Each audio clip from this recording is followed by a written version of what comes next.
Les deux vaisseaux spatiaux voyageurs ont produit certaines des découvertes les plus étonnantes de l'histoire de l'humanité. Bien qu'ils aient été lancés il y a plus de 40 ans, ils continuent à recueillir des données tout en volant dans l'espace à une vitesse de 38 000 miles par heure, soit 17 km par seconde. Les planètes Jupiter, Saturne, Uranus et Neptune ont toutes été explorées par le vaisseau spatial. À chacune de ces escales, ils ont renvoyé des images complètes et époustouflantes des endroits inhabituels qu'ils ont rencontrés. Ils ont découvert des lunes couvertes de glace, des volcans dans l'espace profond et même de l'eau à des millions de kilomètres de distance. Quelle est donc la dernière découverte étonnante faite par cette mission spatiale historique? Les vaisseaux spatiaux voyageurs ont découvert quelque chose qui est à la fois mystérieux et terrifiant. Et si nous n'étions pas les seuls dans l'univers? Quelle est la prochaine destination des vaisseaux voyageurs? Rejoignez-nous pour découvrir comment le vaisseau spatial voyageur vient d'atteindre les régions les plus éloignées de l'espace et a fait une découverte étonnante.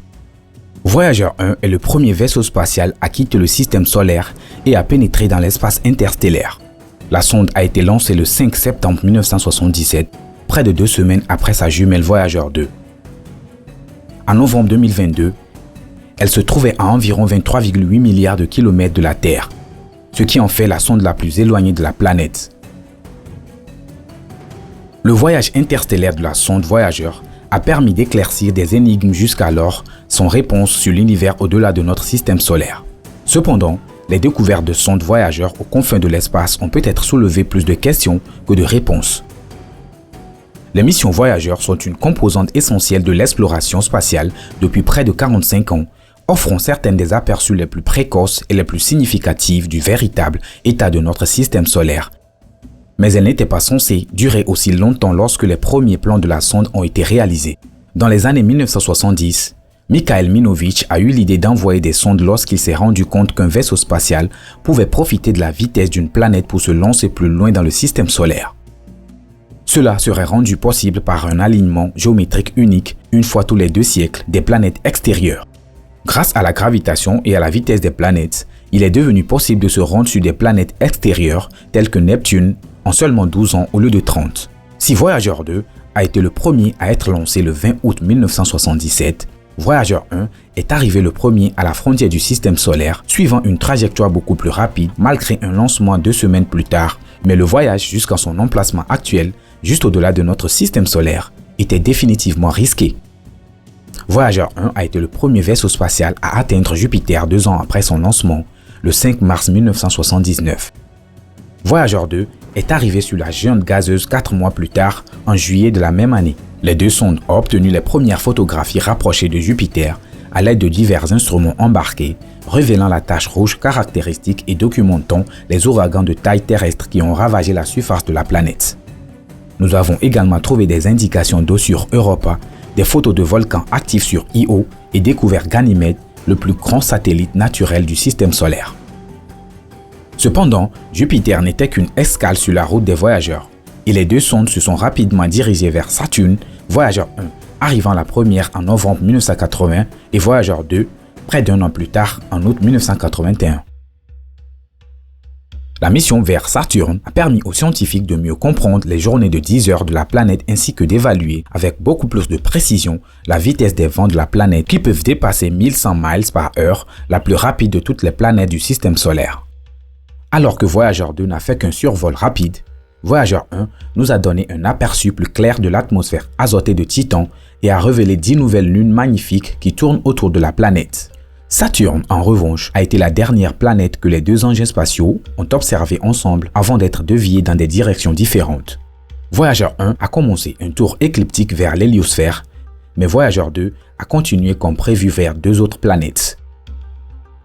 Voyager 2 est arrivé à Neptune en août 1989, passant en moins de 5000 km du pôle nord de la planète. Le survol a révélé la surface planétaire la plus froide du système solaire, avec des températures dépassant les moins 400 degrés Fahrenheit. Mais les données de Voyager 2 ont révélé que Neptune n'était pas aussi inerte que les scientifiques l'avaient imaginé, avec des tempêtes de la taille de la Terre et des nuages de glace se déplaçant rapidement. Cependant, si les données sur Neptune étaient intrigantes, elles mettaient en lumière la question de savoir comment une planète recevant si peu d'énergie solaire pouvait maintenir un climat aussi dynamique. Cependant, alors que Voyager 2 quittait la planète bleue et glacée pour son voyage vers l'autre côté de notre système solaire, la réponse serait laissée aux futures sondes. Les données de Voyager 1 ont révélé que les sondes avaient atteint une région de notre système solaire connue sous le nom de choc de terminaison en décembre 2004. Il s'agit d'une zone de l'espace où les vents solaires ont ralenti, passant de millions de miles par heure à seulement 250 000 miles par heure. Bien que cela semble assez rapide, ce n'est rien comparé aux vitesses interstellaires beaucoup plus élevées. La pression interstellaire exercée par les rayons cosmiques traversant notre galaxie est à l'origine de cette baisse de la vitesse solaire. Cependant, le choc de terminaison venait d'indiquer le début de la frontière de notre système solaire que Voyager n'avait pas encore franchi. Voyager 1 a été la première des 2 sondes à traverser l'héliosphère en août 2012. L'héliosphère est une bulle invisible de particules solaires chargées émises par le Soleil.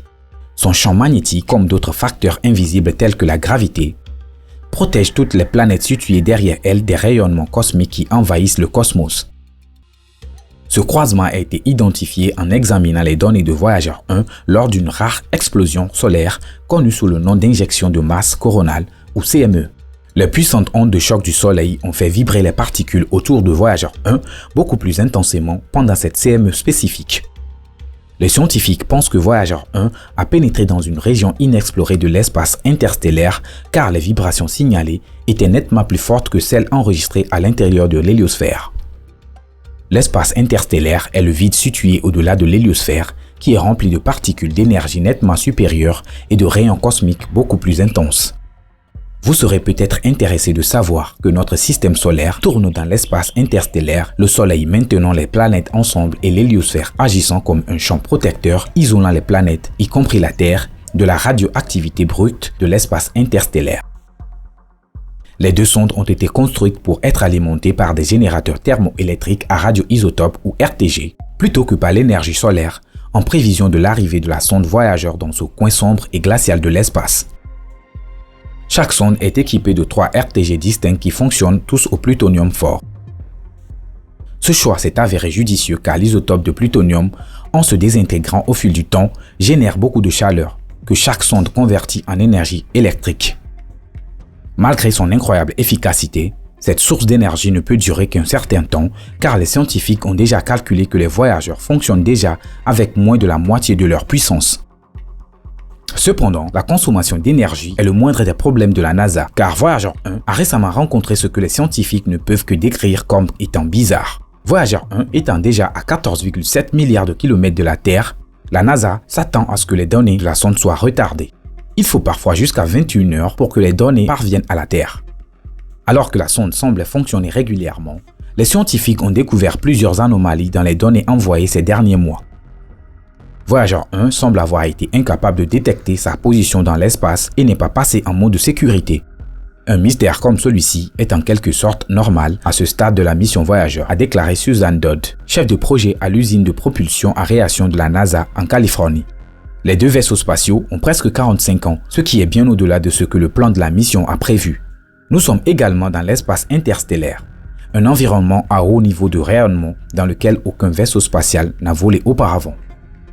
Un examen détaillé des données de Voyager 1 a révélé que le problème était causé par le système d'articulation et de contrôle de l'attitude du vaisseau spatial, ou AACS.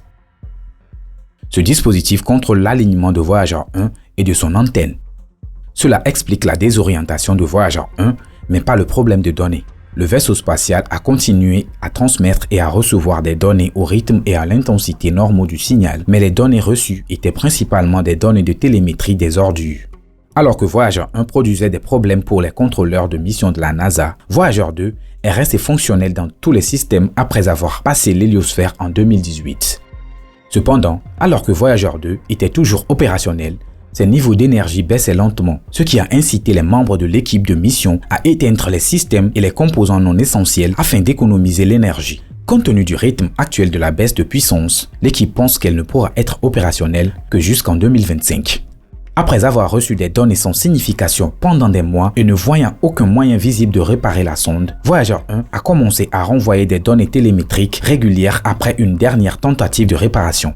La NASA a découvert que le vaisseau spatial transmettait des données par l'intermédiaire d'un ordinateur de bord défectueux qui était tombé en panne quelques années auparavant. Cet ordinateur avait alors corrompu les données envoyées, laissant l'équipe avec des mois de données télémétriques inutiles. Lorsque le centre de contrôle de la mission a découvert que la sonde utilisait un ordinateur défectueux, il n'a eu qu'à envoyer une commande au vaisseau spatial pour remplacer l'ordinateur mort par le bon pour le transfert des données vers la Terre.